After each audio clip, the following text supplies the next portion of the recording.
Salut, c'est Thomas Oliveres pour Road to Cinema.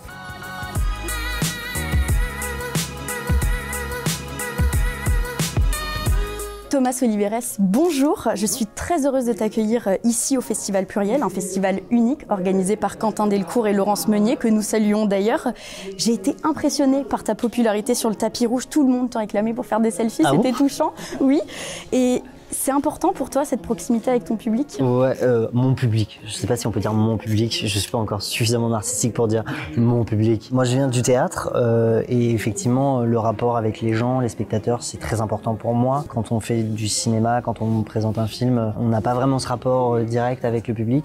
C'est pour ça que j'adore aller en tournée avec les films que je présente pour justement aller discuter avec les gens du cinéma, qui est vraiment pour moi une passion. Je suis très cinéphile, j'adore aller au cinéma, j'adore voir des films, découvrir, oublier mon quotidien et le public est important parce que sans le public, je ne serais pas là. Voilà, sans le public, je ne serais pas en train de faire des films. Donc en fait, la moindre des choses, c'est de les remercier, c'est d'être présent pour eux. Thomas, tu démarres ta carrière d'acteur dans l'iconique Intouchable d'Éric Toledano et Olivier Nakache, puis de fil en aiguille, le public continue de te découvrir dans Les Gamins, Les Aventures de Spirou et Fantasio ou encore Scène de ménage. Qu'est-ce qui t'attire dans la comédie ou alors pourquoi attires-tu la comédie? J'ai effectivement mon premier film, c'est Intouchable. Ça a eu le succès retentissant sans rentrer dans un débat ou quoi que ce soit, mais c'est vrai qu'en France, on a tendance à très vite mettre des gens et des acteurs notamment dans une case et donc forcément le rôle d'ado un peu attardé qui a des problématiques proches des ados du moment, forcément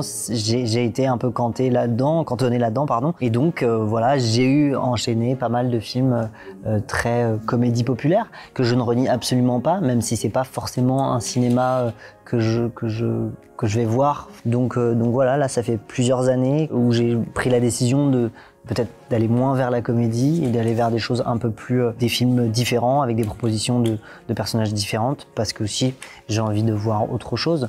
Mais voilà, mais demain on me propose une comédie qui me plaît et qui me fait rire et qui me touche, j'irai. Y a-t-il des rôles que tu rêverais de jouer? Il n'y a pas de rôle que j'ai envie de jouer, je me dis pas genre « Ah, j'ai envie de jouer ça, ah, j'ai envie de faire un Ciao Pantin, ah, c'est... » Non, moi je cherche des rôles pour m'oublier. Voilà, c'est vraiment oublier mon quotidien, oublier qui je suis, surtout oublier ça et découvrir une autre manière de penser, une autre manière de voir les choses. C'est pour ça que j'ai enchaîné deux tournages de films d'époque avec des personnages vraiment différents et de Don Rostand de l'autre côté Voltaire. Moi, tant que je porte une histoire et je porte un personnage, c'est ça qui compte pour moi. Alors justement, en parlant de rôle éclectique, tu es également comédien de doublage, tu as prêté ta voix pour le Disney Pixar En Avant et dernièrement pour Hopper et le hamster des ténèbres.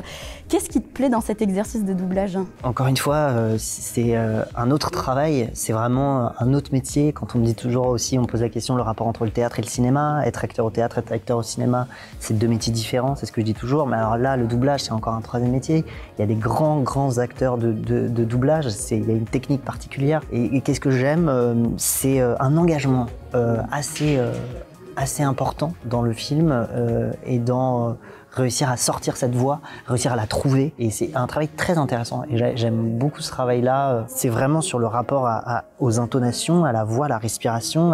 Attention, ce mot-là passe par le nez, passe pas par la bouche. La manière dont on s'engage. Si le personnage court, on court avec. Et ça, c'est quelque chose que j'apprécie énormément sur le métier d'acteur. J'essaye, tant que je peux, et en fonction des rôles, de m'engager énormément. Moi, j'aime prendre des risques, j'y vais, et si je dois y aller, j'y vais à fond, quitte à aller peut-être un peu trop loin parfois.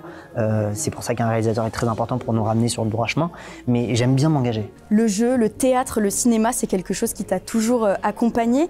Quand on parle de 7e art, on parle souvent de rêve d'enfant. Est-ce que c'était le cas pour toi? Complètement. En fait, c'est très simple. Je ne pouvais pas envisager ma vie autrement qu'en étant acteur. Depuis tout petit, depuis une représentation en théâtre amateur, mon frère Olivier Soliveres était prof de théâtre dans le théâtre amateur et puis quelques jours avant un spectacle de fin d'année, il a perdu un comédien qui est parti, il fallait quelqu'un, j'étais dans la cuisine, j'avais 6 ans, il a dit à mes parents, il faut que je mette Thomas, et je sais pas ce qui s'est passé, j'ai joué ce spectacle, je sais pas vraiment comment, et à la fin du spectacle, les gens ont applaudi, et ça m'a fait un truc en me disant genre, waouh, attendez, j'adore ce qui est en train de se passer. C'est pas genre on vous aime ou quoi que ce soit, c'est juste cette chaleur, ce partage, ce lien social, ce qui m'a beaucoup manqué pendant le confinement, de pas pouvoir aller en salle, de pas pouvoir partager ça avec les gens. Donc oui, non, c'est un rêve d'enfant, en sachant que le métier d'acteur, c'est un métier extrêmement difficile, et j'insiste, et je le dis vraiment aux jeunes qui veulent se lancer, c'est important qu'ils comprennent que c'est pas le métier le plus simple, et on a tendance à montrer ce métier, on dit toujours les strass et les paillettes, c'est vrai, on a une représentation tout le temps dans les médias, des acteurs, des ceci, de cela. Il faut aussi ne pas oublier que l'essence même de ce métier, c'est de travailler, c'est d'apprendre, et c'est de comprendre, et c'est de... Voilà, il faut encore une fois inclure tout le monde, évidemment, sans oublier le travail, avoir conscience que c'est pas un métier facile. Donc oui, c'est un rêve d'enfant, mais je vais pas dire que c'est simple et tous les jours je suis l'acteur le plus heureux du monde. C'est pas vrai. J'ai une dernière question à te poser qui va sans doute résonner en toi. Quel conseil peux-tu donner aux jeunes comédiens qui font aujourd'hui des études de droit, de médecine ou encore de commerce, qui le font avant tout pour rassurer leurs parents? Voilà, moi c'est une discussion que j'ai eue longuement avec mes parents en disant je veux être acteur. On m'a dit d'abord et ton bac et tu feras ce que tu voudras. J'ai eu mon bac et j'ai dit bon bah maintenant je fais ce que je veux. Je commençais déjà à travailler, je commençais déjà à faire du théâtre, je commençais déjà à faire des pubs. Mes parents m'ont dit j'ai eu mon bac.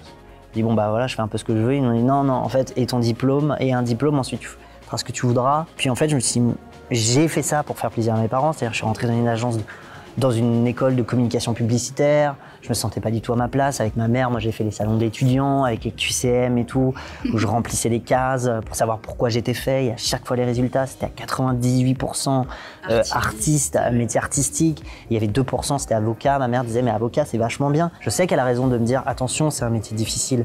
Et encore aujourd'hui, je sais que c'est un métier difficile et je me rends compte. Donc oui, c'est important d'avoir des études, oui, c'est important d'avoir une sécurité, parce que c'est un métier, on ne sait pas ce qui va se passer. Et c'est important de le dire, et je veux pas ne gâcher l'envie et décourager. Non, au contraire, je pousse tout le monde à le faire, mais il faut le faire pour les bonnes raisons. C'est-à-dire, si vous n'avez pas cette passion et cette flamme qui reste en vous, même les soirs d'insomnie, même les soirs de dépression, quand vous n'arrivez pas à vous sentir à votre place parce que vous avez eu un énième casting que vous n'avez pas eu, parce qu'on vous a dit non, parce que y a un réalisateur qui a choisi entre deux, l'autre et pas vous, l'amour du public, les gens préfèrent cette personne que l'autre.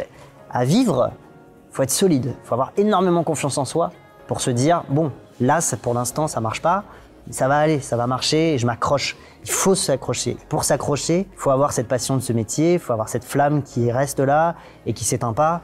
Et il faut continuer de la raviver, et c'est compliqué de la raviver. Et il faut garder espoir. C'est le plus important, de garder espoir et se dire qu'un jour ou l'autre, on aura sa chance. En tout cas, je sais que moi, j'ai eu cette chance-là. J'essaie de continuer d'avoir cette chance-là.